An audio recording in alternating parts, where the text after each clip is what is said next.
balayax waa wiil la jecel yahay oo ay dhaarta ugu dambaysa ku maraan hablaha la dhashay. waa ninka kadinka geelooda ah ee reerkooda u go'ay ee kayn iyo kobdaaq laba daajiya. habeen ayay balayax iyo aabbihii goodaad sheekaysteen. duqu umuu sheegin wax guurka ah kumanuu soo hadal qaadin. wiilkuna waxauu arrimaha guurkiisa soo hadalqaadkooda mar kasta ka sugaa aabbihii, iyadoo oo ay weliba jirto gabadh caashaq ku dhaawacday balayax xusuusteedana uu ka ladi waayey. waa gabadh la yidhaahdo cudbi oo ay doogaaddii hore mar ay kulmeen ku ballameen guur marka uu horo dhibica guga u soo horreeya. xilliga ballanta oo la dhaafay ayaa wiilka aad ula murgay. waxa uu sawirtay cudbi oo inta ay u qaadatay in la ilaaway sidaa rag kale kula baxay. habeenbarhkii markii hurdadakharta layska riday ayuu odaygii goodaad ahaa waxa uu u soo toosay wiilkii balayax ahaa oo runduda dhulkana xariiqaya. waxa uu ku yidhi, aabbo maxaa ku helay oo aad la seexan weyday? balayax dhaqso ugumuu jawaabin aabbihii oo cabbaar ayuu ka aamusay. waxaannu qalbigiisa ku soo dhacay tuducyo gabay ah oo waxa uu u holladay inuu aabbihii ugu jawaabo gabaygan. waxaan aabba tabayee hurdada iga tallowsiiyey waa taa gadhkii teedka iyo timaha ka muuqdaane tu yar oo halkeer joogta baan taabis lahaaye. jeeroon targaafaha ku tago teedka qudhacweyne timadheerta aan rabo anoon tuuyo kula loolin hurdo iima taalee maxaa adig ku soo tooshay.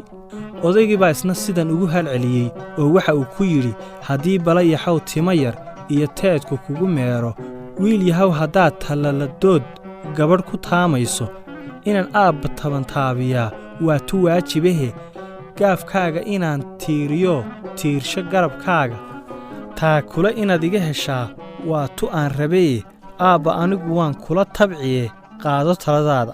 taxaashkiya haddaad tamashle guur teedka sare gaadho tamar kala tagane balayaxow iga tilmaan qaado. kol hadday tallaabada sidii tugulo luudayso tartarrada hadday muujisoy 10 dhagax qaadayso tamar ma laha oo waa mijcas aad u taag darane. aabbow ha toyanin haddaad tale i weyddiisay. markii ay goodaad iyo wiilkiisii balayax tixahaasi isdhaafsadeen ayay meesha timi arrintii odayga laga sugayey. kadib markii cabbaar la gorfeeyey ayay waxay isla garteen inuu balayax guursado.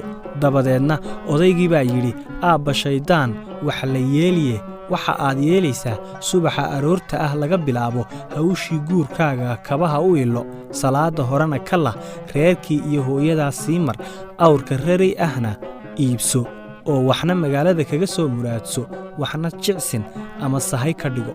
balayax inkasta oo aanu kaarka hawlyaridu sidaasii kaga ba'ayn ayaa isaga oo hurdadu u yara dhadhamayso xoogaa yara seexday habeenkaas.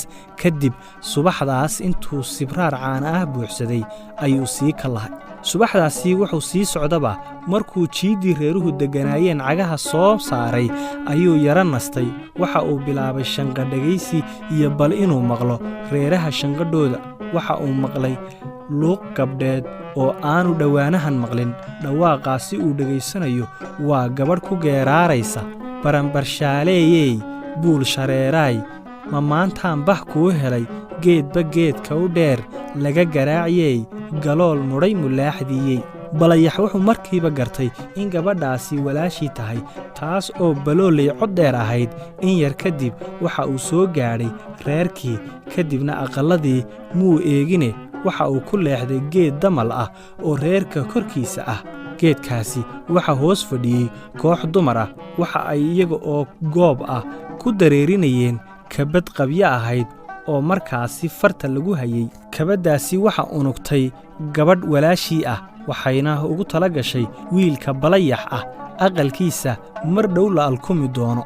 dabadeedna waxa uu balayax salaan gacmo taabasho ah iyo bariido gacaltooyo rag iyo dumar iyo carruur iyo ciroole wixii reerka joogay.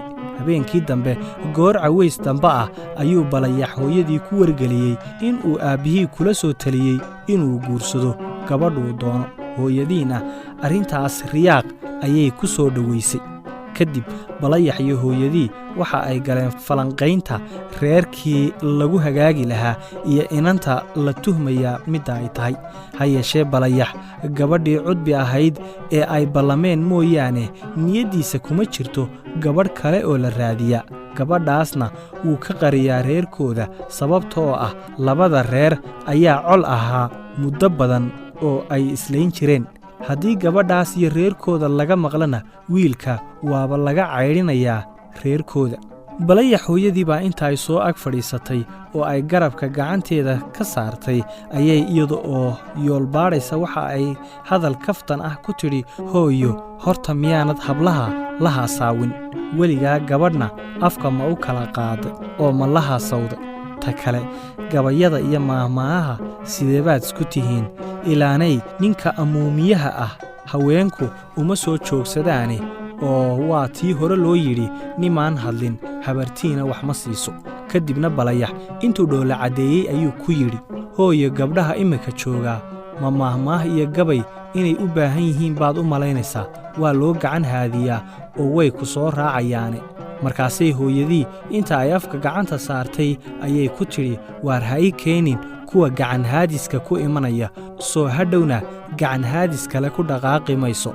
hablo badan oo dhisan kara oo dhaqan karaya ayaa dhulka buuxee, miyaanad arag hablaha gashaantimaha ah ee reerkan agteenna?